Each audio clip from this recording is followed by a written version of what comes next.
अस्सलाम वालेकुम। उम्मीद है आप सब खैरियत से होंगे। दोस्तों, मैं अपने लेदर के हैंडबैग्स कराची में एक लोकल ब्रांड के आउटलेट से बाय किया करती थी। एक बार मैंने उनसे एक बैग खरीदा जो कि 2-3 महीने में किनारे से थोड़ा बैठ गया।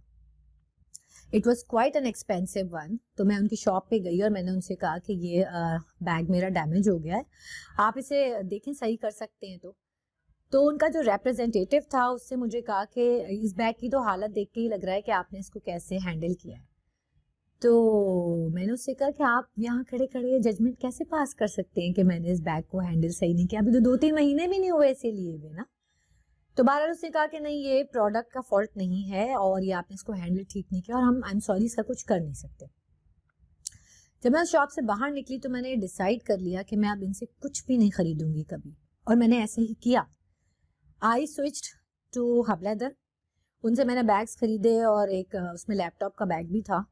फिर मैं एक दफ़ा ट्रैवलिंग पे गई 2-3 साल के बाद, तो उसमें मेरा लैपटॉप भी था और दूसरा स्टफ भी था, और मैं उन दिनों ये किताब पढ़ रही थी जो कि काफ़ी हैवी है, और मैंने ये भी उस बैग में डाल ली और उसको ओवरलोड कर दिया, जिसके नतीजे में उसकी बेल्ट जो है वो टूट गई और उसका हुक भी टूट गया।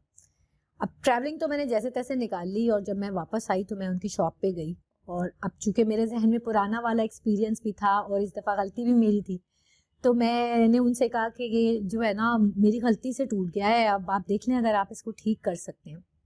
तो जो उनका रिप्रेजेंटेटिव था उससे मुझे कहा कि मैडम, हमारे लिए ये चीज़ इम्पोर्टेंट नहीं है कि ये किसकी गलती से टूटा है। हमारे लिए कंसर्न ये है कि आप हमारी प्रोडक्ट यूज़ कर रही थी जो कि अब आपके इस्तेमाल के काबिल नहीं है, so we will look into it कि हम इसका क्या कर सकते हैं। तो मैंने उससे कहा कि लेकिन फिर भी चूंकि गलती मेरी है तो मैं इसको पे करने के लिए भी तैयार हूँ। उससे कहा कि मेरा नहीं ख्याल कि आपको पे करना पड़ेगा, ये कोई इतना बड़ा काम नहीं है, आप ऑलरेडी बैग के प्राइस पे कर चुके हैं।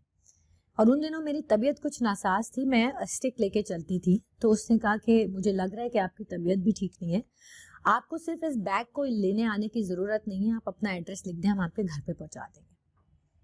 अब how this man treated me, I was already sold.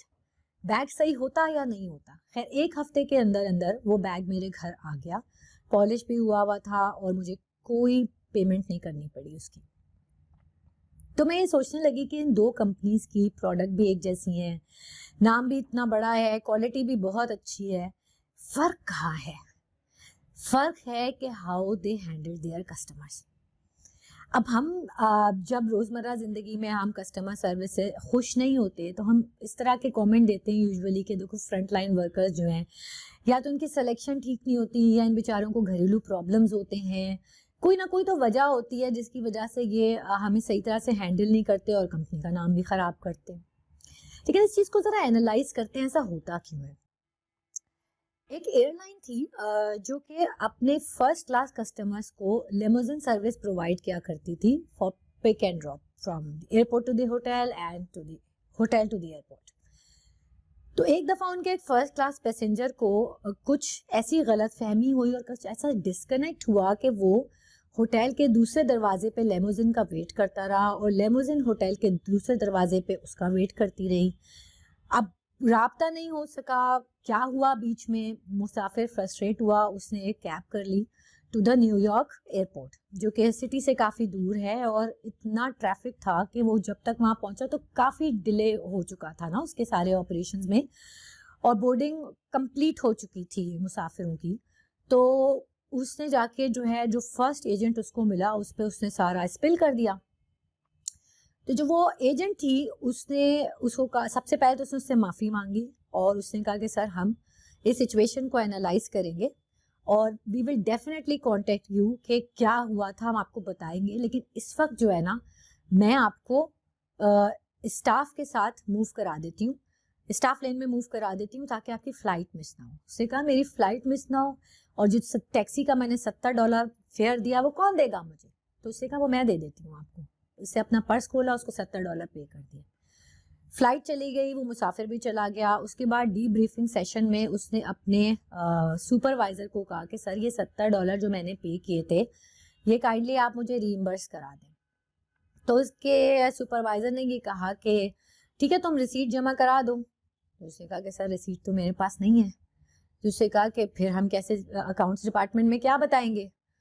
तो उससे कहा कि सर देखिए उस वक्त टाइम नहीं था रिसीट लेने का, बहुत इमरजेंसी सिचुएशन थी और मुझे काफ़ी काम करना पड़ा उसको जहाज़ पे चढ़ाने के लिए।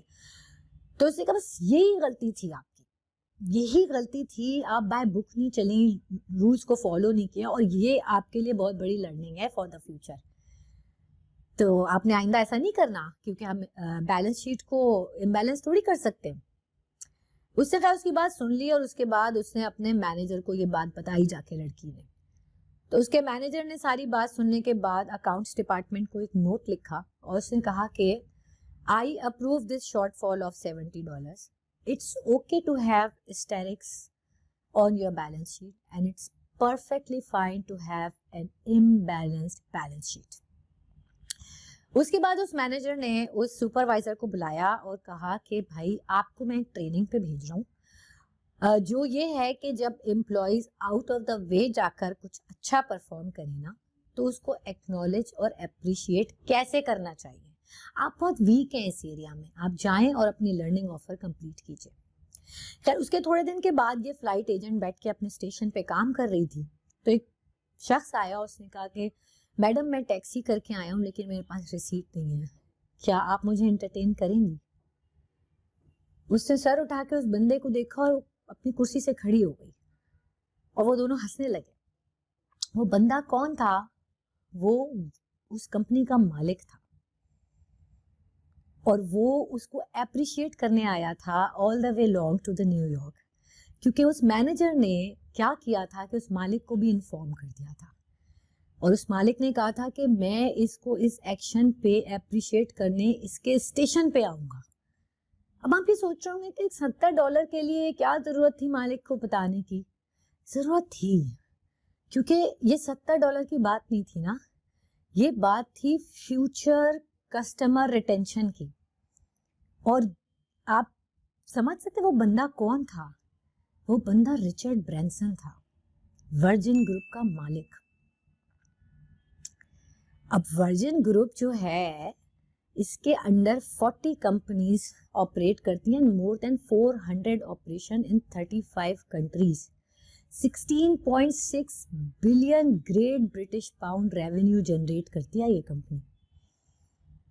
तो अब आपको ये जो 2-3 कहानियां सुनाने का मकसद है वो क्या है कि जो बड़ी कंपनीज होती है ना, ये ऐसी बड़ी नहीं बन जाती हैं, और जो कस्टमर सर्विस में होती हैं कंपनीज और उनकी एक लॉयल कस्टमर बेस होती है, वो उनको ऐसी मिल नहीं जाती है। इसके पीछे एक सोच होती है, एक सिस्टम होता है, एक कल्चर होता है, कल्चर की एडहेरेंस होती है, और वो आती कहाँ से है? It comes from the top. Top management से आती है। फ्रंट लाइन वर्कर्स अपनी जात में कुछ भी नहीं होते, वो करते हैं जो उनको बताया जाता है, वो करते हैं, उतना ही काम करते हैं जितना उनको एम्पावर किया जाता है। वो वैसा सलूक कस्टमर के साथ करते हैं जैसा सलूक उनके साथ किया जाता है। अब अगर उस दिन उसको वो $70 वापस नहीं मिलते और रिचर्ड ब्रैंसन आके उसको अप्रिशिएट नहीं करता, तो क्या आपके ख्याल में वो कभी किसी दूसरे कस्टमर को ऐसे ट्रीट करती? कभी भी नहीं करती। दूसरों को भी बताती कि छोड़ो काम करो अपना।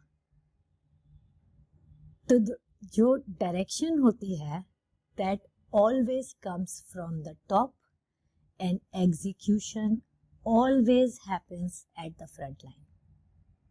मुझे सुनने का बहुत शुक्रिया। अल्लाह हम सबका हाफिज होने के बाद।